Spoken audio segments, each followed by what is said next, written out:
Hey everyone, and welcome back for another deep dive.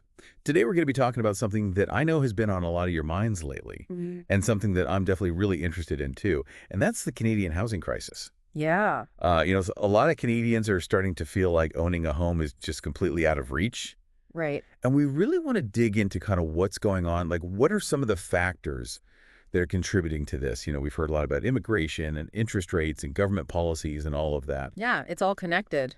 Yeah, so how's all that tangled up in this mess? Well, luckily, we've got a great article here from CTV News that was published just today, Oh, wow. Hot off the presses. November 6th, 2024, and it's got some really interesting insights. Yeah, this is definitely a timely topic for sure. So the CTV News article is focusing on a speech by Carolyn Rogers. She's the senior deputy governor of the Bank of Canada. Okay. And I have to admit, when I hear Bank of Canada, I immediately think like, oh boy, like Yeah. really boring financial stuff. Doesn't exactly scream excitement, right? Right, exactly. But why should we care what she has to say? Well, you know what? You're right. The Bank of Canada might not be the most glamorous topic, but they actually play a huge role when it comes to housing affordability. They're the ones who set those interest rates, and those rates have a direct impact on how much it costs to get a mortgage. Okay, that makes sense. Think of it this way. The Bank of Canada, they're kind of like controlling the flow of money like a faucet. Okay. And when they adjust those interest rates, it's like turning that faucet up or down, and that has ripple effects throughout the whole housing market. Okay, so they're like the puppet masters of money. In a way, yeah. Okay, so what is Roger's take on the housing situation? What's she saying? Well, she's basically issuing a warning. She's saying that we need to be very careful about searching for these quick fixes to the housing market. Okay. There's a quote in the article that really stood out to me. Okay. She says that we need to resist the temptation to tinker too much with the mortgage market. Tinker too much. Okay. So it sounds like there are some solutions being proposed out there that she's not really on board with. Exactly. What do you think she's getting at there? Well, I think what she's saying is that some of these policies might sound really good at first. Maybe they offer some kind of immediate relief, but they could actually backfire in the long run. It's like trying to fix a leaky pipe with duct tape. Okay. It might hold up for a little while, but it's not a real solution. Oh, I like that. That's a good analogy. Okay, I Yeah. see. I see. And the article actually gives us a really specific example of this kind of tinkering. Oh, yeah. Apparently, the Canadian government recently decided to increase the maximum amortization period for first-time home buyers. Right. So it went from 25 years to 30 years. And on the surface, this sounds like a pretty good deal, right? Yeah, smaller monthly payments. I bet a lot of people were pretty happy about that. Absolutely. And it's totally understandable why they made that change, extending that amortization period. Well, it makes those monthly payments lower, which makes it easier for people to qualify for a mortgage in the first place. Yeah. The article even mentions that the average monthly payment drops by about $200. Wow. And that's a significant amount of money for a lot of people. Yeah, absolutely. But I know there's got to be a trade-off here. Of course, there's always a trade-off. What's the catch? The catch is that you end up paying a lot more in interest over the life of the loan. Okay, how much more are we talking? We're talking about roughly $50,000 more. Whoa. So, yeah, you might be getting into the market a little easier at first, but you're paying a pretty hefty price for that short-term relief. Wow. $50,000. That's not nothing. Yeah. But I can also see the other side of the argument, like, getting people into homes that they couldn't otherwise afford right now. Yeah. Isn't that kind of a valid point? Oh, it's definitely a valid point, and it shows how tough these decisions are for policymakers. Yeah. But this is where Roger's warning comes in. She's concerned that by doing things like extending amortization periods, we might actually be making the problem worse Okay. because we're just inflating demand without actually dealing with the root cause, which is a lack of housing supply. Yeah. We need to build more homes. Right. Not just make it easier to buy the ones that are already out there. Exactly. It's like we're trying to cram more people onto a train that's already packed. Exactly. Instead of like adding more train cars, Perfect analogy. you're just making everyone uncomfortable. Yeah. And the article also mentions that this move to extend amortization periods was partly in response to concerns about young people being priced out of the market entirely. Right. They're the ones who are really feeling the squeeze. And that brings us to the immigration part of this whole thing, right? Because Canada has these ambitious immigration targets, Right. which of course leads to higher demand for housing. Exactly. It's like we're trying to solve a math problem, but the numbers keep changing. Right. Yeah, it's a complex equation for sure. Okay, so we've established that maybe these quick fixes aren't really the answer. Right. So what does Rogers propose as a solution? Well, she's not offering any magic solutions. Okay. She's really stressing the importance of balance, Yeah. finding that balance between supply and demand. And a big part of that is building more homes. But of course, that takes time. Yeah, Rome wasn't built in a day. Yeah.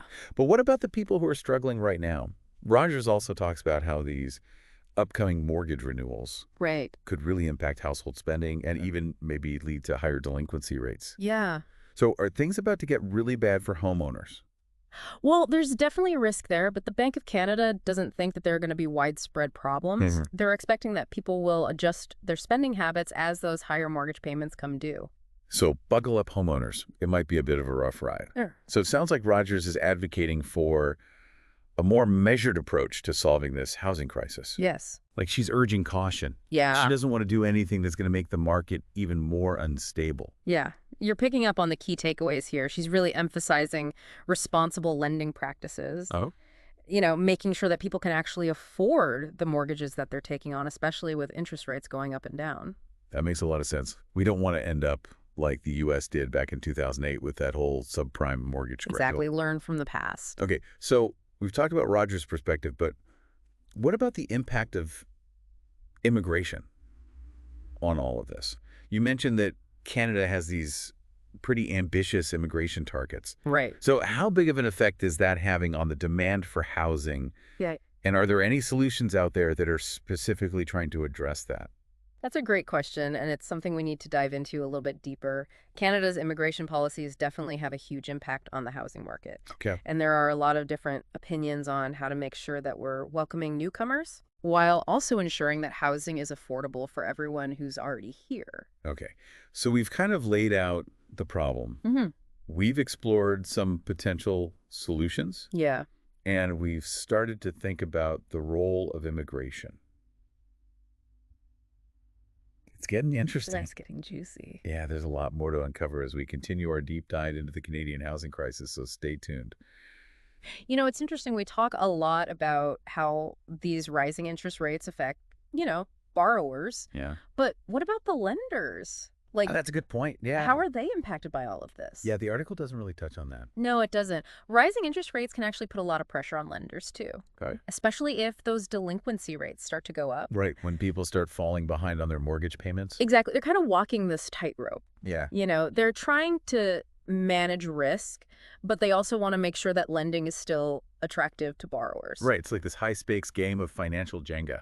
That's a great way to put it. You pull out the wrong piece and the whole It thing thrashes down, yeah. goes down. Yeah, okay.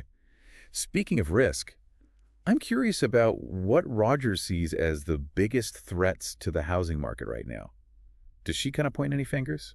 Well, she doesn't really single out any one villain, Okay. but she does stress how important it is to have these responsible lending practices in place. Okay. Making sure that people can actually afford the mortgages that they're taking on, especially with interest rates fluctuating the way they are. Right. That makes a lot of sense. We don't want to end up in a situation like the U.S. did back in 2009. Exactly. We want to learn from the past.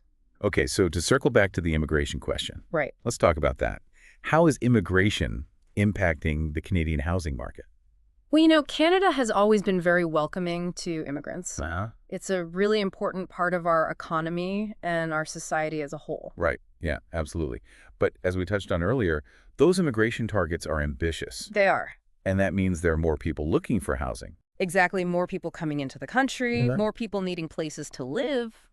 So how big of an impact are we talking about here? Like, is immigration the main driver of the housing crisis? Well, that's a very hotly debated question. Okay. And there are definitely a few different schools of thought on this. Okay. Some people will argue that immigration is a major factor, while others will say that it's just one piece of a much bigger puzzle. Yeah.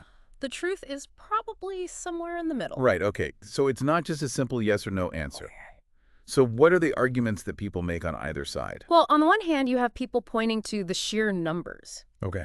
Canada wants to welcome over 400,000 immigrants every year. Wow. And a lot of these newcomers are settling in major cities. Right, like Vancouver, Toronto. Exact places where housing is already super tight. Yeah, yeah. So you have this influx of people. Yeah. And that inevitably puts upward pressure on demand. Right. If you have more people looking for a limited number of homes, prices are going to go up. Basic supply and demand. Exactly. Yeah. Yeah, okay, what about the people who downplay the role of immigration? What do they say? Well, they often point to the fact that immigration brings a lot of economic benefits. Okay. We're talking about a larger workforce, increased consumer spending. Okay, yeah.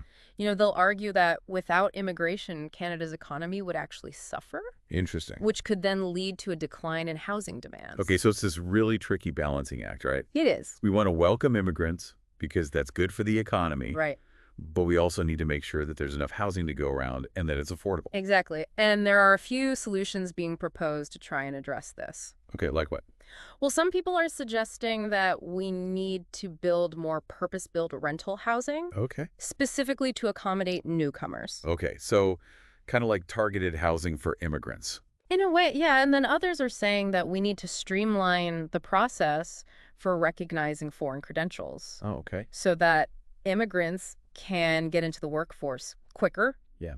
contribute to the economy, Right. which could then help with affordability. Okay, so there are different approaches being considered. Yes, but there are also concerns about unintended consequences. Oh, like what? Well, for example, if we build too much rental housing just for newcomers, Yeah. it could end up creating these segregated communities. Oh, that's a good point. Yeah, we want people to be integrated into society, not Exactly. kind of separated. We don't want to create divisions. Right, right. This is so complex. It is. It really highlights the need for these thoughtful policy solutions that take all the different factors into account. So where does that leave us? We've talked about interest rates, we've talked about immigration, and we've kind of acknowledged that there's no perfect solution to all of this. Right. So as we wrap up part 2 of our deep dives, what are your final thoughts? Well, I think it's clear that there are no easy answers when it comes to the Canadian housing crisis. Yeah. It's a complex issue. Yeah. There are a lot of factors at play. Right. But I do think there's hope. Okay. By having these open and honest conversations, Yeah. exploring different perspectives, and pushing for policies that prioritize affordability and sustainability, Yeah. I think we can work towards creating a future where everyone in Canada has a place to call home. I think that's a really important point. Yeah. It's easy to get caught up in the numbers and the policy debates and all of that. Oh, absolutely. But at the end of the day, this is about real people's lives. This isn't just an economic issue, it's a human issue. Yeah. We're talking about people's hopes and dreams, their sense of security and belonging. Absolutely. Ugh, Home ownership is often seen as like a cornerstone of the Canadian dream. it is, yeah. And when that feels out of reach for so many people, Right. it has this ripple effect. Yeah, absolutely. It impacts mental health relationships, people's willingness to start families, even their desire to, put down roots in a community. Right? It's all connected. It's Right. not just about It's not just about the money. It's not just about the money. Yeah, It's about people's lives and their well-being. exactly. And I think this deep dive has really underscored that human impact of the housing crisis. For sure. We've talked about the financial side of things, but it goes so much deeper than that. Oh, it absolutely does. And I think that's a really crucial takeaway for listeners. Yeah, for sure.